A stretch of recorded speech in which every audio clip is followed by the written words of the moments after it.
this video, I'll be showing you how I made this freeze frame effect using Kdenlive. Let's get to it.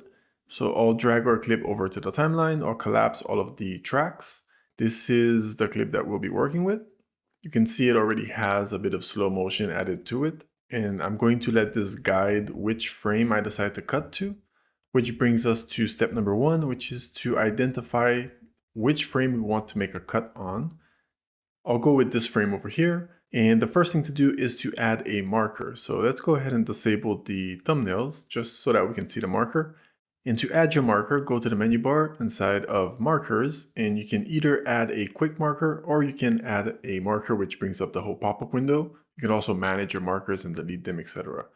So for the add marker, I created a custom hotkey for it. You can do this by going over to settings, go down to configure keyboard shortcuts. And if you look for add marker, at the bottom here, we have add marker and you can set a custom keyboard shortcut for it. Okay, anyway, so back to it. I'm going to add a marker. I'll call this freeze 1, press OK. So now the difference between a guide, let's add a guide here, and a marker is that the guide stays on the timeline and it doesn't move with your clip. The marker goes inside of your clip itself and it stays with it. So even if I delete this instance of the clip and I drag it back in, we have the same marker, okay? So anyways, so back to it. So this is where I want to make the cut, but I don't actually want to cut our clip on the timeline over here. So I'm going to right click on it and go to clip in project bin. This is not only going to take us to the clip inside of the project bin, but it's also going to place the playhead where we are on the timeline. Now I can press I and then O to set the in and out point right around that frame. And now I can left click, hold, and drag this onto the timeline.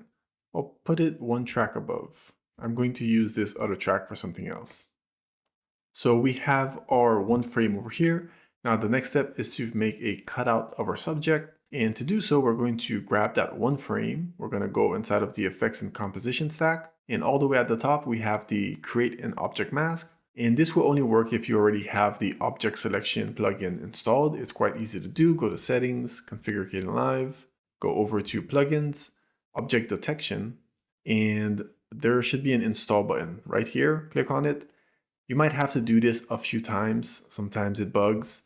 You can also rebuild the virtual environment if you have it, and just try a few times, close out of Kdenlive, open up again, and eventually it will install. And then you have to download the different models for the object detection. Okay, anyways, back to it. If you don't have the object detection, you can simply use a rotoscoping effect. So let's click on it, and now we can click on the plus. This is going to extract or export the frame. It's only one frame, so it should be very fast. And now we can just add our dots to our subject. So left click and then hold down shift and left click again if you want to include more parts. Hold down control and left click if you want to exclude certain parts. So if, for example, it were to grab the wall or the houses or something, you could use the control to exclude those parts. Once you made your selection, click on the red button here on the side to generate the mask. It's going to generate the mask. Again, this is one frame, so it's going to be very quick. Once we have the mask, click on apply mask, and there you have it. If I disable the track below, you can see here we have a cutout. All right, now to ensure that our freeze frame stays frozen, and this is a bit of overkill, but it can help, I'll add a freeze effect at the very beginning. And now to extend this clip, I'm going to hold down control, left click on the edge here, and drag it out. So you can see it broke the mask, and this is simply because the shape alpha, let's give this a little bit more space. Inside of the shape alpha, you have the out, and the out keeps moving. So simply set it back to 0, and it's going to restore the mask. So if I extend this even more, it's going to do the same thing, just bring it back. Once you set it up, if you don't do any tweaks, it's going to stay as it is. All right then. So now I'll drag this all the way to the beginning, and then it has to cut one frame after our freeze frame marker. So right here, and there we have it. So now we have our freeze frame. The next step is to track our scene so that we can have the freeze frame stay where it's supposed to stay. Now, needless to say that this effect would be so much easier with a tripod shot or a Steadicam, because no movement means no tracking, and your freeze frame will not be wobbly if ever your tracking is not super accurate. But anyways, now for the tracking, I'm going to bring in our clip again. So I'll bring in a copy of it up here. I'll move one frame after our freeze frame, and I'm going to trim this down. I'm going to use this clip over here for the tracking. The reason for this is that the motion tracking scans your entire clip. So if you want to restrict it to a certain portion of your clip, you have to make cuts to it to only track that portion. All right, so over in the effects, I'll grab the motion tracker, drag it on this little cut.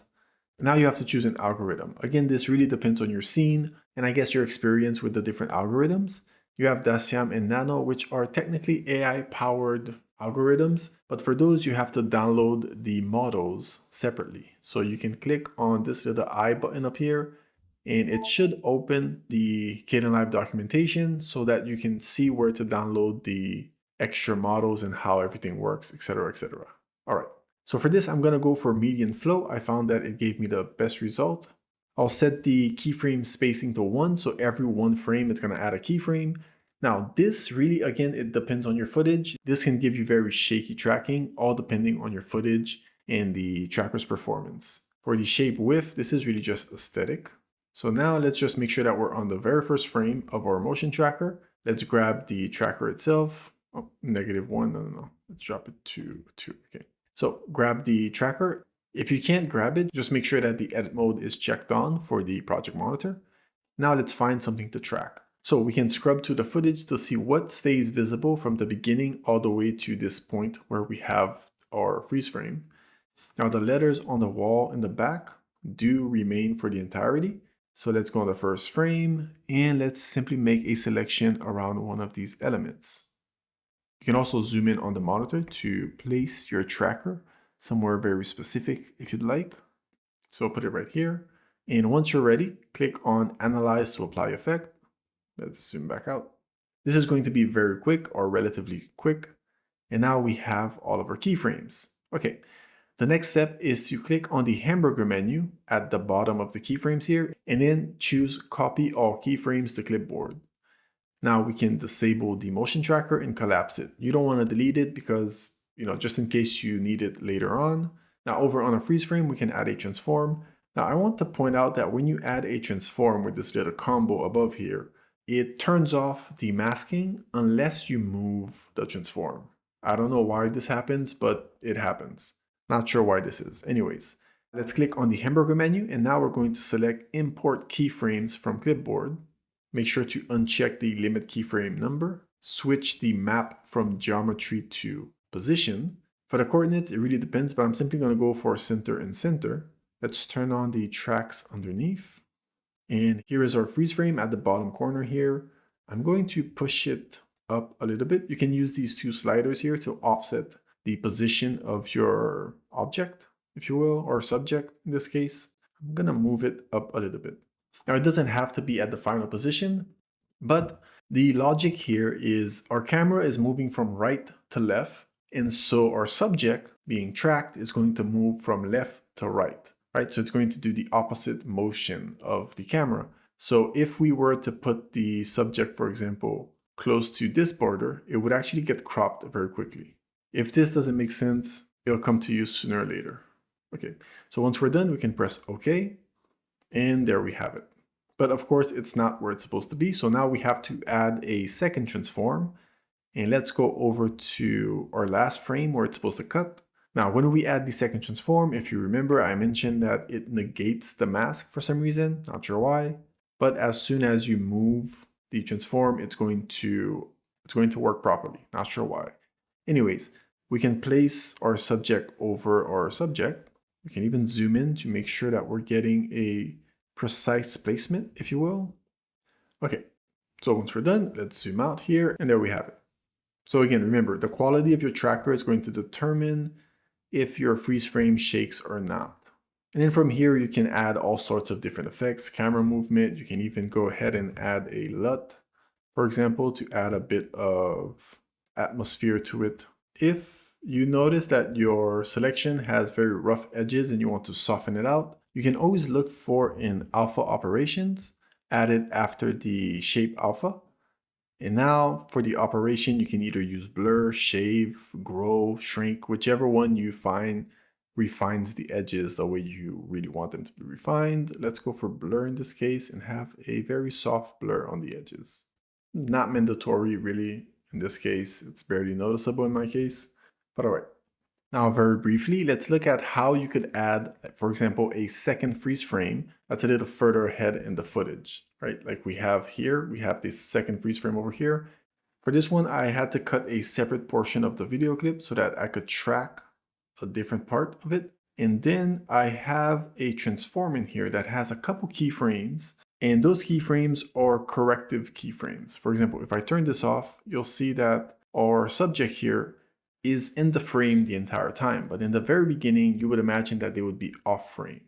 So the second transform here is animated so that the subject is outside of the frame in the beginning and gradually moves to their position. So a little bit of manual work in there, but we still have the transform with the tracker information. So very minimal adjustments to get the result. Now, in the case where maybe you have very, very shaky footage, you could stabilize it first. And to stabilize your footage, you would simply, go on it inside of the project bin, right click, go to media jobs, and then go to stabilize. You're going to get a pop-up window. Adjust these settings to your convenience. Now, if you don't understand what they are, I recommend checking out the Kdenlive user manual. It will explain a bit of this to you. So once you have the settings you want, you click on OK, and it's going to generate a stabilized version of your video. So up here, what I have here is a stabilized version of this video here. So it's an MLT file with the stabilization applied.